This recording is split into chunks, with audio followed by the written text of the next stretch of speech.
On October 12, 1890, the Charleston Gazette published a brief notice. Surveyor Thomas Brenneman had been hospitalized after a distressing discovery at an abandoned mountain lodge. The article mentioned nothing about what he'd found. 3 days later, when county officials arrived with shovels and wooden crates, they brought enough supplies to work for 2 weeks. They would need every single one of those crates and more. Before we dive into the story, if true crime from America's forgotten past fascinates you, if you want to understand how evil can hide behind respectable faces in isolated places, then you're in the right place. Click the like button and subscribe so you never miss these disturbing investigations. Also, comment your location and time. I want to see who's staying up late. Now, let's continue with the story. The Caldwell sisters arrived in the Appalachian Highlands during the autumn of 1881 when the mountain passes were already threatening early snow. Vera, the elder at 34, handled the negotiations with the land agent in the valley town of Millbrook. Her sister Edith, 2 years younger, stood quietly beside her, observing the transaction with dark, intelligent eyes.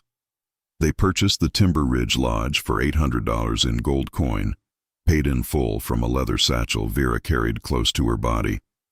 The lodge sat at the highest point of the Cumberland Pass, a treacherous route that connected the valley settlements to the western territories.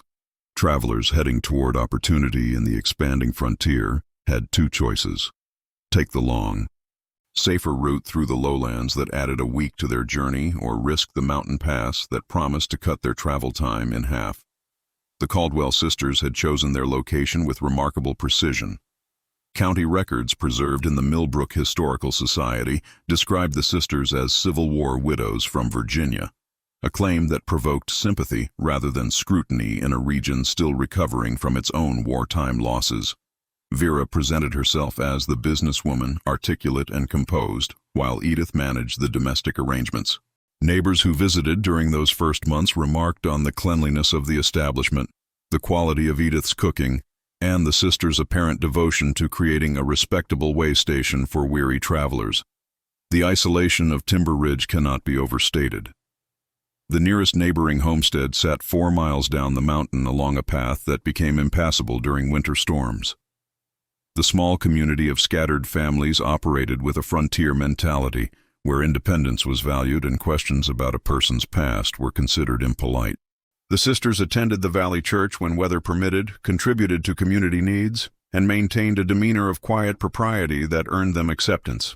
By the spring of 1882, the Timber Ridge Lodge had established itself as a known stopping point along the pass. Travelers' journals from the period, preserved in various historical archives, mentioned the lodge as a welcome respite, praising the sisters' hospitality and the reasonable rates they charged. The building itself was a sturdy 2-story structure with 6 guest rooms, a large common area, and what appeared to be a standard root cellar for food storage. Nothing about its exterior suggested anything other than a well-maintained frontier establishment run by 2 capable women making their way in a harsh landscape. The pattern began subtly, woven into the ordinary rhythms of the lodge's operation. In March of 1883, Vera Caldwell married Samuel Pritchard, a textile merchant from Philadelphia who had been making regular trips through the pass for nearly a year. Edith married his business associate, George Hadley, in a double ceremony performed by the Valley minister. Both men were established traders in their 40s, prosperous enough to carry letters of credit from Eastern banks, yet without close family ties that might complicate their relocation to the remote mountain lodge. The marriages raised no suspicion. Mountain communities understood the practical necessities that governed frontier life, and 2 widows securing financial stability through marriage to respectable merchants seemed entirely reasonable. Samuel had spoken openly in Millbrook about his intention to expand his trading operations westward, using the lodge as a base. George mentioned similar ambitions. The Valley community offered congratulations and considered the matter settled. What followed, however, developed a peculiar quality that only became apparent through retrospective examination. Both men, previously frequent visitors to Millbrook for supplies and business, ceased their trips to the valley almost entirely. When questioned by the few travelers who knew them, Vera explained that her husband and brother-in-law had hired local mountain families to handle supply runs, preferring to focus on improving the lodge property. This explanation satisfied casual inquiry, though no one could quite identify which local families had been hired. By late 1883, another element entered the pattern. The Millbrook Weekly Register began publishing occasional notices about travelers who had failed to arrive at their intended destinations beyond the pass. A merchant named Edmund Voss, expected in the western settlement of Grafton by September, never appeared. His family's letters to authorities mentioned that his last known location was the Cumberland Pass route. In November, a mining engineer named Albert Gaines similarly vanished between Millbrook and his assignment in the Territories. These disappearances, documented in county correspondence preserved at the state archives, provoked concern but not alarm. The Cumberland Pass was notorious for its dangers. Rockslides, sudden storms, and sheer cliffs had claimed lives before. The Register published warnings about attempting the pass without proper preparation, and families mourned their lost loved ones while accepting the mountain's brutal reputation. The Caldwell sisters, when asked if these travelers had stopped at their lodge, provided consistent, unhelpful information. Yes, Voss had stayed one night in early September. He had seemed anxious to continue his journey and left at dawn despite Vera's warnings about an approaching storm. Gaines had stopped briefly for a meal but declined lodging, saying he wanted to reach the western side before nightfall. The sisters' accounts were delivered with appropriate concern and matched the pattern of impatient travelers who underestimated mountain conditions. County records show that 4 more travelers disappeared along the Cumberland Pass route during 1884. 2 were confirmed to have stayed at Timber Ridge Lodge. The others' movements were less certain, though the sisters appeared in investigative correspondence as witnesses who might have seen them pass. Each time, Vera or Edith provided reasonable testimony about men in a hurry, men who ignored advice, men who seemed confident in their ability to navigate terrain that demanded respect. Financial records from this period, later obtained through bank examinations, revealed something investigators initially missed. Small deposits appeared in accounts the sisters maintained, sums of $50 to $200 explained in their ledgers as payments for extended stays or compensation for guiding services. The amounts were modest enough to avoid scrutiny, spaced irregularly throughout the year. Nothing about them suggested anything other than the normal fluctuations of a lodge business serving travelers on a dangerous route. By the winter of 1885, the Timber Ridge Lodge had operated for 4 years. Its reputation remained intact, its proprietors respected, and the troubling pattern of disappearances attributed entirely to the mountain's well-documented hazards. No one had thought to count how many travelers had vanished specifically after passing through that one establishment, and no one had questioned why the sisters' husbands had become invisible to everyone except their wives. Sheriff Raymond Hastings received the letter in January of 1886, forwarded through 3 different county offices, before reaching his desk in Millbrook. The Voss family in Pennsylvania had grown tired of accepting their son's disappearance as an accident of geography. They had hired a private inquiry agent who traced Edmund's route with meticulous attention, gathering testimony from every stop along his journey westward. The trail ended absolutely and completely at the Timber Ridge Lodge. Hastings was 41 years old, a former Union cavalry officer who had taken the sheriff's position after the war. His reports, preserved in county archives, demonstrate a methodical mind and a skepticism toward convenient explanations. He rode to the lodge on a bitter February morning, accompanied by his deputy, carrying a list of questions that went beyond the perfunctory inquiry the sisters had fielded before. Vera received them in the common room, where a fire burned against the winter cold. She offered coffee and seemed unsurprised by their arrival. When Hastings asked about Edmund Voss, she retrieved a leather-bound guest register and showed him the entry, September 8, 1883.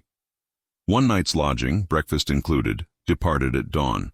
Her finger traced the signature, which matched samples the Voss family had provided. What troubled Hastings, according to his notes, was not what the sisters said, but what he observed. Samuel Pritchard and George Hadley were supposedly on the premises, yet he encountered neither man during his initial visit.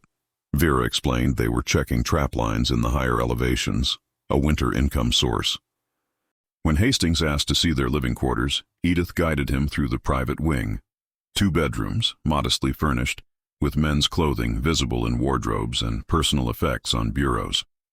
Everything appeared precisely as one would expect in a household of 4 adults. Hastings returned 3 days later, unannounced.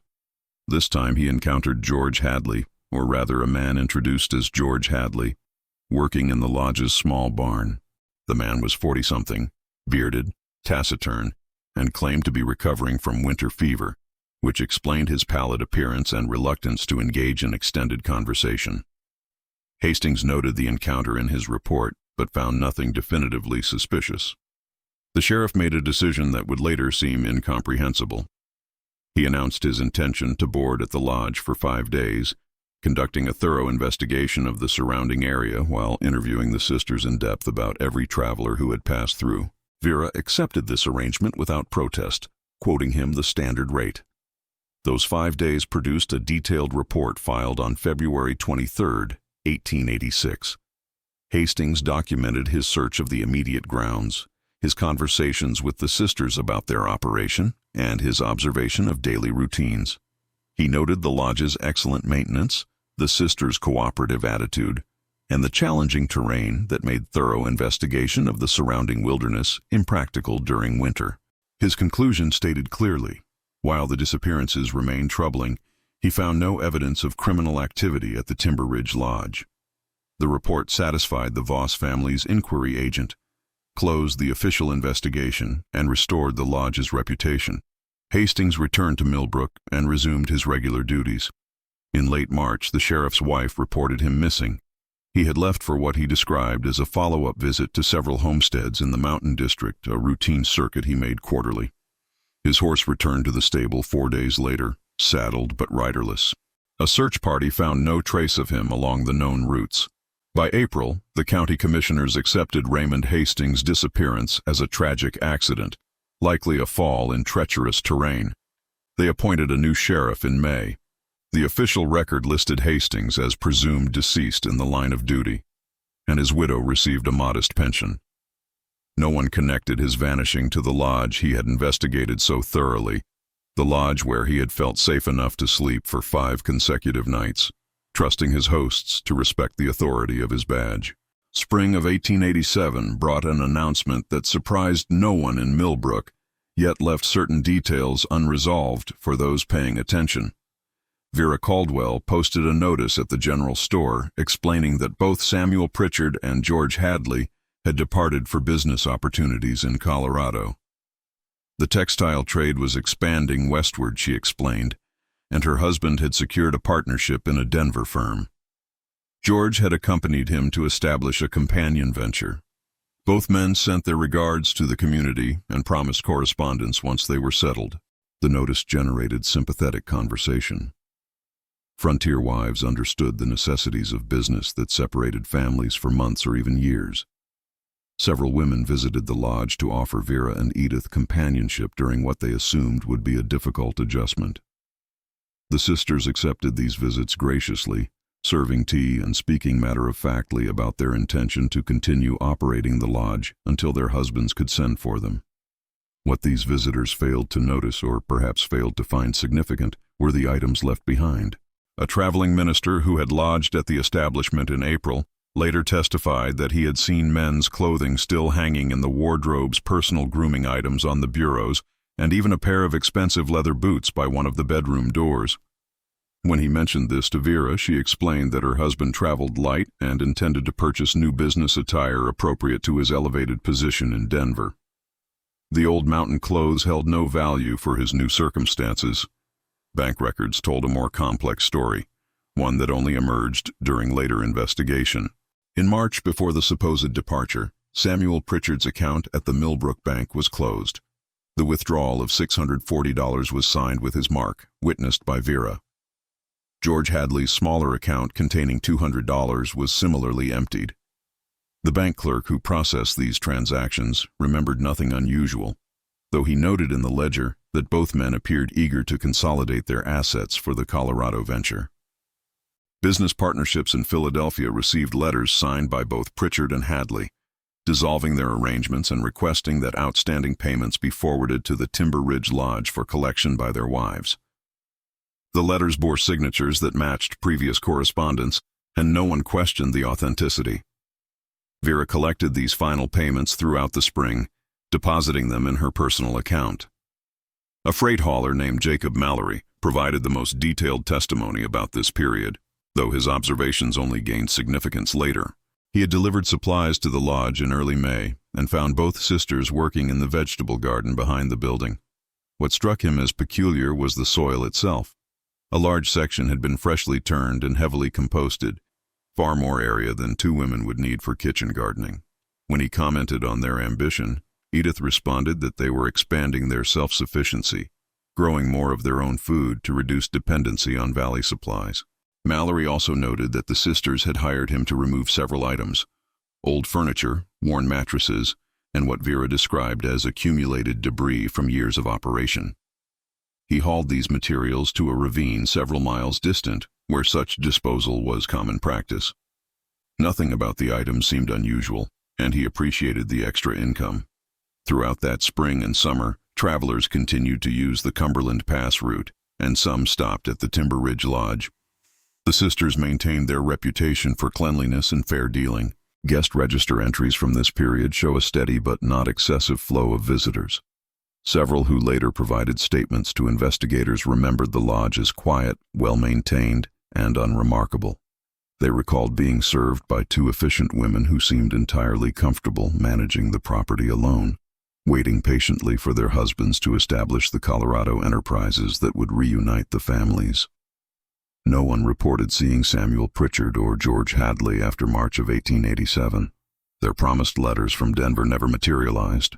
But mail service to the frontier was notoriously unreliable, and few found this absence of communication particularly alarming. The Timber Ridge Lodge closed its doors on August 14, 1887. No announcement preceded the closure, no farewell visits to neighboring families, no notice posted at the Millbrook General Store. The first indication came when a party of surveyors arrived on August 16th, seeking lodging, and found the building locked and silent. One of the surveyors, a man named William Garrett, later described the scene in a deposition. The property appeared undisturbed, curtains drawn, barn door secured. He peered through a window and saw furniture still in place, dishes stacked neatly on shelves. Nothing suggested abandonment through distress or emergency. The building simply looked as if its occupants had stepped away temporarily, except that no one responded to repeated knocking. The surveyors made camp nearby and sent word to Millbrook. The new sheriff, Daniel Crofton, rode up 3 days later and forced entry through a side door. His report, filed on August 21st, documented what he found: a property maintained in good order, beds made, floors swept, food stores depleted but not empty. On the kitchen table lay a single sheet of paper weighted by a candlestick. The note, preserved in county records, was written in Vera's precise hand. It explained that the sisters had received urgent word of their elderly mother's failing health in Richmond, Virginia. Family duty compelled immediate departure. They apologized for leaving without proper notice and stated their intention to return once family matters were resolved. The note authorized the county to secure the property in their absence and promised correspondence regarding arrangements for either reopening or selling the lodge. Sheriff Crofton's investigation lasted 1 day. He interviewed the nearest neighbors, who confirmed they had not seen the sisters for approximately a week, though this was not unusual given the distances involved. He examined the property for signs of foul play or forced departure and found none. The lodge contained nothing of significant monetary value. No cash reserves or precious items left vulnerable to theft. Everything suggested an orderly if hasty departure by women responding to family emergency. What Crofton's brief investigation missed would only become apparent years later. He did not examine the root cellar beyond confirming it was properly secured. He did not question why two women would leave behind clothing, kitchen implements, and other personal items if they intended an extended absence. He accepted the Richmond destination at face value, never verifying whether the sisters actually had family there or whether anyone matching their description had arrived in that city during August. The county secured the property with new locks and considered the matter closed. No correspondence from the sisters ever arrived. Months passed, then a full year. The Timber Ridge Lodge sat empty through the brutal winter of 1887 into 1888. Accumulating snow on its roof, weathering mountain storms without maintenance. Local families began to avoid the area. The isolation that had once seemed merely geographic took on a different quality. Children reported feeling uncomfortable near the building. Adults mentioned an indefinable unease, though none could articulate specific reasons. The lodge became something whispered about rather than visited, a place associated with too many unanswered questions and vanished people. By 1889, vegetation had begun reclaiming the cleared areas around the property. The mountain was slowly erasing evidence of human habitation. County records listed the lodge as abandoned property with owners of unknown whereabouts. Legal proceedings to claim it for unpaid taxes moved forward with bureaucratic slowness. And through it all, the building kept its secrets. Behind locked doors and shuttered windows, beneath floorboards that creaked in the wind, the truth waited in darkness. It would wait for 3 years, patient and undisturbed, until a man seeking shelter from a storm would literally fall into the reality of what Vera and Edith Caldwell had created in their respectable mountain establishment. Thomas Brenneman was mapping timber rights for the Appalachian Lumber Company when the October storm caught him on the exposed ridge above Timber Ridge. The surveyor's journal, admitted as evidence in subsequent proceedings, describes his decision to seek shelter in the abandoned lodge despite local warnings about the property's reputation. Professional necessity outweighed superstition, and the building offered the only protection within miles. He forced entry through a rear window on the afternoon of October 9, 1890. The interior smelled of mildew and decay, 3 years of abandonment evident in warped floorboards and water-stained walls. Brenneman made camp in the common room, building a small fire in the stone hearth and spreading his bedroll away from areas where the roof had begun leaking.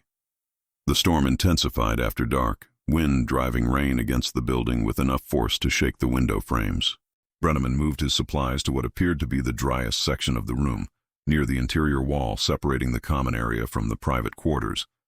He was dragging his equipment trunk across the floor when he heard the sound that changed everything. A crack, sharp and sudden, followed by a sensation of the floor giving way beneath his feet. He fell approximately 8 feet, landing hard on his left side in absolute darkness. The impact drove the air from his lungs and sent pain shooting through his ribs. For several moments he lay stunned, hearing debris continue to fall around him through the hole his weight had created. When he finally caught his breath and felt his limbs for breaks, he realized with growing horror that he had not fallen into the root cellar he expected. The smell reached him first, even before he managed to light a match from his coat pocket. It was not the earthy scent of a food storage cellar, but something else entirely, something that made his hand shake as he struck the match against stone. The brief flare of light revealed skeletal remains less than 3 feet from where he had landed. A human skull turned toward him as if in greeting. Brenneman's testimony, given from his hospital bed days later, described the next hour as the longest of his life. He had matches but limited light, enough only for brief glimpses of what surrounded him. Each small flame revealed more horror, multiple skeletons in various states of preservation, personal belongings scattered among the bones, and evidence of deliberate arrangement rather than accident. This was not a collapsed structure that had trapped unfortunate victims. This was a burial chamber, carefully concealed beneath the lodge's floor. The chamber itself measured roughly 15 feet by 20, with walls of packed earth and stone supports suggesting intentional construction rather than natural formation. Wooden beams overhead, now partially rotted, had supported the false floor that concealed the space. Brenneman realized with sick certainty that he was standing in a room designed specifically for hiding the dead. His injured ribs made climbing impossible. The rain continued throughout the night, and water began seeping through the hole above, dripping onto the earthen floor and the remains it held. Brenneman positioned himself in the driest corner he could find and waited for dawn, surrounded by evidence of crimes that defied his ability to comprehend their scope. When morning finally came, he used rope from his surveying equipment to fashion a crude climbing aid. The ascent took nearly an hour, each movement sending agony through his injured side. Once back in the common room, he stumbled from the lodge and began the agonizing journey down the mountain toward Millbrook. He collapsed on the outskirts of town at approximately 3 in the afternoon on October 10th. The doctor who treated him later reported that Brenneman was delirious with pain and shock, repeating phrases about bones and badges and sisters who smiled while they murdered. It took 2 days before his testimony became coherent enough for authorities to understand what he had discovered in the darkness beneath the Timber Ridge Lodge. Sheriff Crofton assembled a team of 12 men and departed for Timber Ridge on October 15, 1890. They brought shovels, lanterns, wooden crates, and a county physician named Dr. Howard Lansing, whose experience as a Union Army surgeon had prepared him for grim work. None of them were prepared for what systematic excavation would reveal. Dr. Lansing descended into the chamber first, establishing a preliminary count before the full excavation began. His initial report, filed that evening, documented 13 distinct sets of skeletal remains in various stages of decomposition. The earliest appeared to have been there for 6 or 7 years, reduced to bare bone. The most recent still retained tissue, suggesting death within the past 3 to 4 years. Each body had been positioned deliberately, laid flat, with personal belongings placed beside them. The excavation proceeded methodically over the following days. Workers constructed a pulley system to raise remains and evidence from the chamber without causing further damage. Dr. Lansing cataloged each discovery with medical precision: a complete skeleton with a shattered skull, fracture patterns consistent with blunt force trauma, another with cervical vertebrae showing marks from a blade, a third with a bullet lodged in the rib cage. The violence recorded in bone told a consistent story of murder, not accident. Among the remains, investigators found Sheriff Raymond Hastings. His badge, tarnished but identifiable, lay on his chest.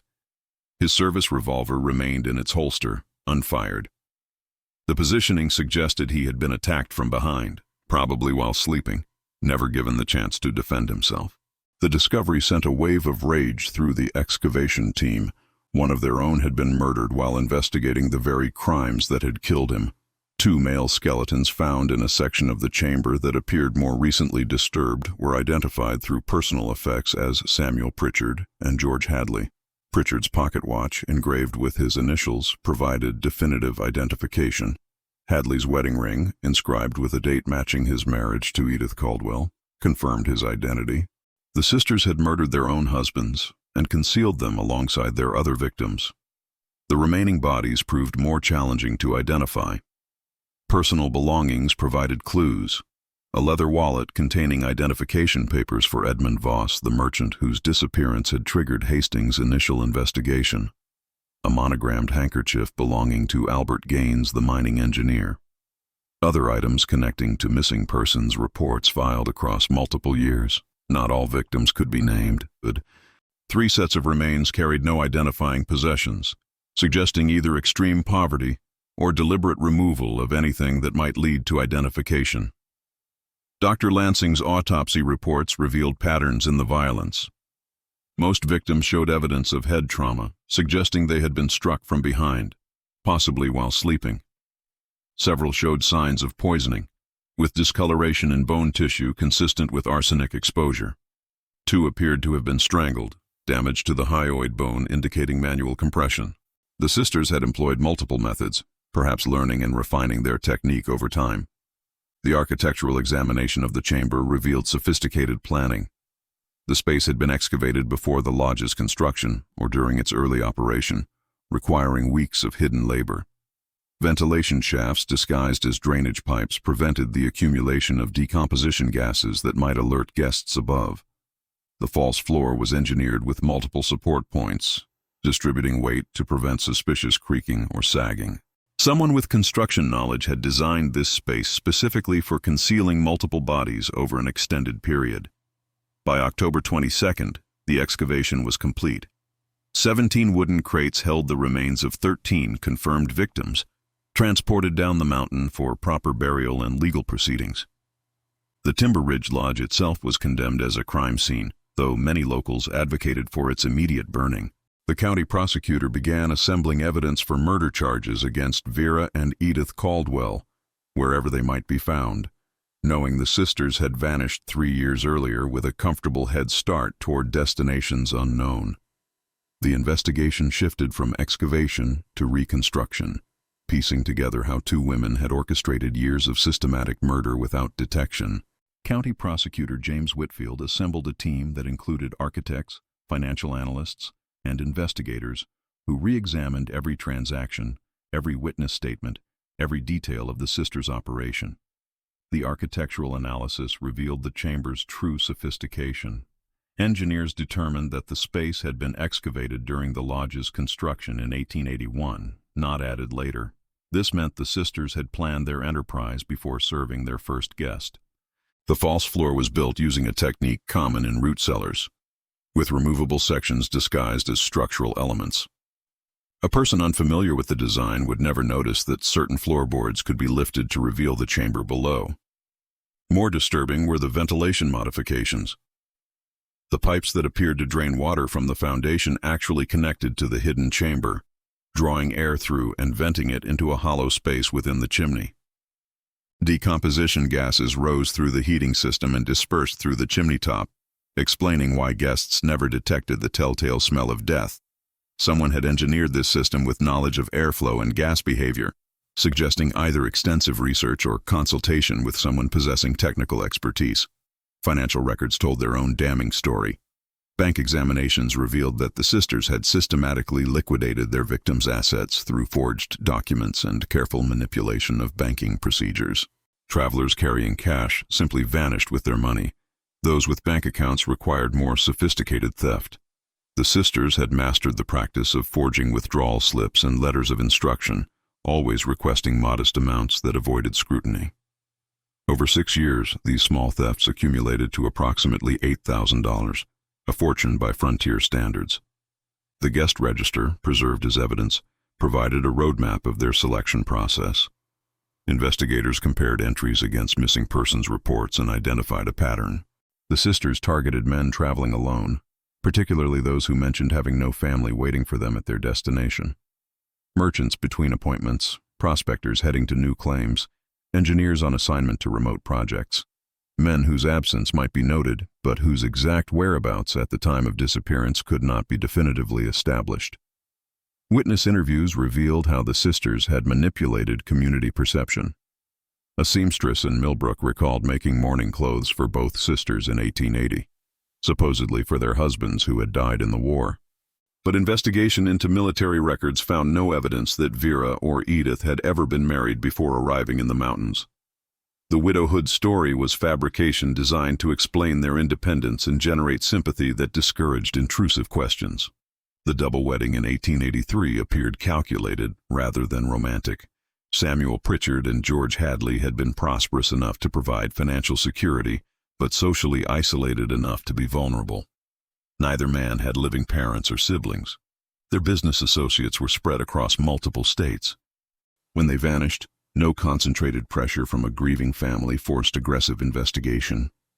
The sisters had chosen their husbands as carefully as they chose their other victims. Most chilling was the timeline reconstruction of Sheriff Hastings's death. His detailed report from February 1886 documented 5 nights sleeping at the lodge, apparently in perfect safety. Investigators now understood that he had been allowed to live during his official investigation because killing a sheriff actively examining the property would guarantee intense scrutiny. Instead, the sisters had welcomed him, answered his questions, and let him leave satisfied. His murder came 6 weeks later during what he believed was a routine follow-up visit to mountain homesteads. The sisters had somehow lured him back, perhaps with a message about new information or a request for assistance that seemed innocuous. Once he arrived, they killed him before he could even draw his weapon. The badge positioned on his chest in the chamber suggested contempt for the authority they had successfully deceived. Physical evidence from the chamber revealed the method for most murders. Investigators found a heavy iron skillet with traces of blood and hair still embedded in its surface, hidden in a corner of the space.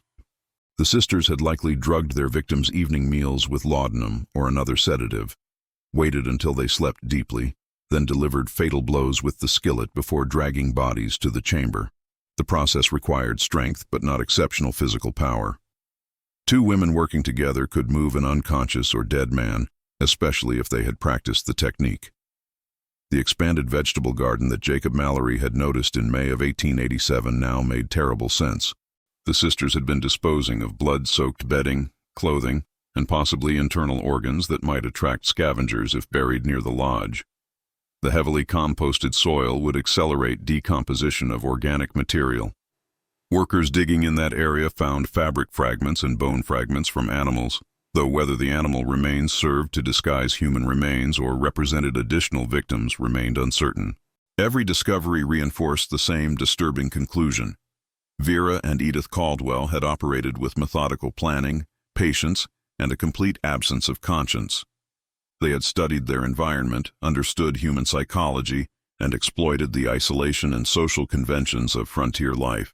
They had turned their lodge into an efficient killing ground and operated it successfully for at least 6 years before vanishing with their profits. The manhunt for Vera and Edith Caldwell began in earnest on October 25, 1890, 3 years and 2 months after their disappearance. Prosecutor Whitfield coordinated with law enforcement agencies across 12 states and 3 territories, distributing detailed descriptions and offering a combined reward of $1,000 for information leading to their capture. The notices appeared in newspapers from Virginia to California, describing 2 women in their early to mid-40s, well-spoken, likely traveling together or separately under assumed names. The investigation into their escape route began with the premise that the sisters had planned their departure months in advance. Bank records showed that Vera had systematically converted their assets to cash throughout the spring of 1887, making small withdrawals that avoided attention. By the time they vanished in August, they possessed approximately $7,000 in portable funds, enough to sustain comfortable living for years or establish new identities anywhere in the expanding nation. The Richmond family emergency mentioned in their departure note proved entirely fictional. Investigators contacted authorities in Virginia and found no record of elderly parents, no Caldwell family connections, and no evidence that 2 women matching their description had arrived in the city during August of 1887. The note had been pure misdirection, sending potential pursuers toward the east while the sisters likely traveled west. The first promising lead emerged in November of 1890. A railroad agent in Kansas City recalled selling tickets to 2 women matching the sisters' description in late August of 1887. The women had purchased passage to San Francisco, paying cash and traveling under the names Sarah and Catherine Brennan. They had carried substantial luggage but attracted no particular attention among the crowds of westward travelers. The agent remembered them primarily because they had requested separate compartments despite traveling together, an unusual expense that suggested both wealth and a desire for privacy. Investigators traced this lead to San Francisco, where the trail fragmented into contradictory sightings and dead ends. A boarding house operator thought she recognized Vera from a photograph, claiming a woman of that description had stayed for 3 weeks in September of 1887 before departing for Seattle. But a merchant in Sacramento reported selling supplies to 2 sisters, matching their description in October, suggesting they had remained in California. Neither account could be definitively verified, and both witnesses acknowledged that 3 years had dimmed their memories. The Seattle lead produced more concrete evidence. Port records showed that 2 women using the names Sarah and Catherine Brennan had booked passage on a steamship to Alaska in October of 1887 during the early days of the Northern Gold Rush. Alaska offered precisely what the sisters needed: vast distances, minimal law enforcement, transient populations, and communities where asking questions about a person's past violated frontier etiquette. Thousands of people had poured into the territory seeking fortune, creating exactly the chaos in which 2 fugitives could vanish. Federal marshals in Alaska received descriptions and arrest warrants in December of 1890. They interviewed residents of mining camps and new settlements, showing photographs and describing the sisters' probable behavior patterns. Several people reported encounters with women who might have been the Caldwells, but the accounts varied wildly. 2 sisters operating a boarding house in Juneau, a single woman working as a camp cook near Skagway, 2 women who had purchased mining equipment and headed into the interior. None of these reports led to verified identifications. The most tantalizing lead came in February of 1891. A prospector named Dutch Henry claimed he had shared a camp with 2 sisters during the winter of 1888. They had been traveling with substantial funds, purchased mining claims near the Canadian border, and mentioned coming from the Appalachian region. Dutch Henry described them as competent, quiet, and unwilling to discuss their past. When shown photographs, he stated with moderate certainty that the older sister resembled Vera Caldwell. But by the time marshals reached the area he described, the claims had been abandoned for over a year, and no one in the vicinity remembered seeing the women. Throughout 1891 and into 1892, reports continued to surface. Vera and Edith were supposedly seen in Denver, operating a restaurant in Oregon, working as seamstresses in Montana. Each lead required investigation. Each investigation consumed resources, and each ultimately led nowhere. The sisters had 3 years of head start, substantial funds, and the entire western frontier in which to disappear. They could have assumed any occupation, created any background story, and established themselves in any of hundreds of growing communities where newcomers arrived daily. By 1893, active pursuit had largely ceased. Arrest warrants remained active. Photographs stayed posted in law enforcement offices across the West, and the reward stood unclaimed. But the practical reality was inescapable. Vera and Edith Caldwell had successfully vanished into the vastness of America, where 2 intelligent women with money and motivation could become anyone they chose to be, living out their lives beyond the reach of justice for the 13 people they had murdered in their mountain lodge. The Timber Ridge case forced fundamental changes in how rural law enforcement approached missing persons and isolated establishments. In 1892, the state legislature passed what became known as the Lodging House Registration Act, requiring all establishments offering overnight accommodation to maintain detailed guest records and submit quarterly reports to county authorities. The law was drafted specifically in response to how the Caldwell sisters had exploited gaps in oversight and record-keeping. Sheriff associations across Appalachian states began coordinating their missing persons reports, creating regional databases that allowed patterns to emerge across jurisdictional boundaries. Before Timber Ridge, a disappearance in one county rarely connected to investigations in neighboring areas. The sisters had exploited this fragmentation, operating at the intersection of multiple jurisdictions, where no single authority saw the complete picture. The new systems were imperfect, hampered by distance and limited communication technology, but they represented recognition that isolated crimes often formed parts of larger patterns. The final victim count settled at 13 confirmed deaths, though investigators suspected the actual number might be higher. 3 unidentified sets of remains suggested victims whose disappearances had never been reported, men so disconnected from family and community that their absence went unnoticed. The Voss family, whose persistence had triggered Sheriff Hastings' investigation, finally received their son's remains for proper burial. The mining engineer, Albert Gaines, was returned to his brother in Pennsylvania. Sheriff Hastings was interred with full honors, his name added to the state's memorial for officers killed in the line of duty. The families who received closure represented only part of the story. County records preserved letters from dozens of other families, people who wondered if their missing loved ones might have been among the unidentified victims. A mother in Ohio wrote asking about her son who had disappeared heading west in 1884. A sister in Tennessee inquired about her brother, a traveling salesman last heard from near the Cumberland Pass.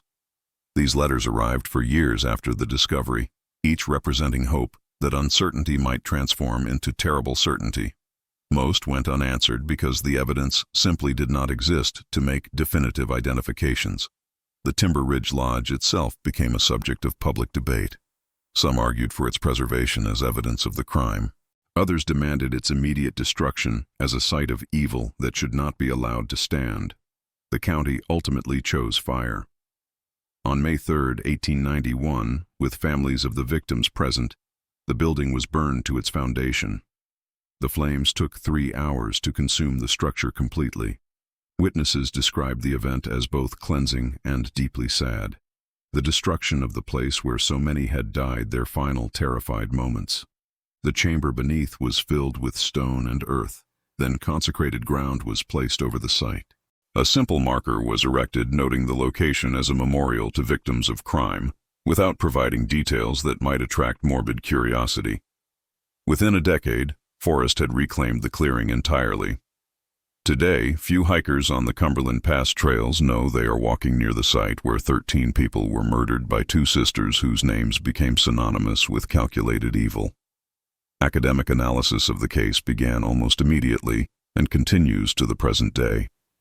Criminologists examined how gender expectations had protected the sisters from suspicion. Respectable widows operating an inn violated no social conventions, and their gender made them seem incapable of the violence required for murder. Sheriff Hastings himself had slept 5 nights in their establishment, never imagining that the women serving his meals might be planning his death. The case became a touchstone for understanding how assumptions about femininity and domesticity could blind even experienced lawmen to danger. The question of what became of Vera and Edith Caldwell remained unanswered. Periodic reports surfaced for decades after the discovery. In 1917, an elderly woman dying in a Seattle hospital allegedly confessed to being Edith Caldwell, claiming her sister had died years earlier in Alaska, but the woman's identity could not be verified, and her confession contained details that did not match the known facts. In 1923, a similar report emerged from California. Neither proved credible under investigation. The most likely truth is simpler and more frustrating. 2 intelligent, resourceful women with substantial funds and 3 years of planning successfully disappeared into the American West during a period of massive migration and social upheaval. They may have lived out their lives under assumed names, perhaps dying of natural causes decades after their crimes, never facing legal consequences for the 13 people they murdered. The Caldwell sisters remain at large, their fate unknown, their crimes remembered as a haunting reminder that evil can wear a respectable face, offer warm hospitality, and operate in plain sight while concealing horrors that defy comprehension. The mountain keeps its final secrets, and justice remains forever incomplete.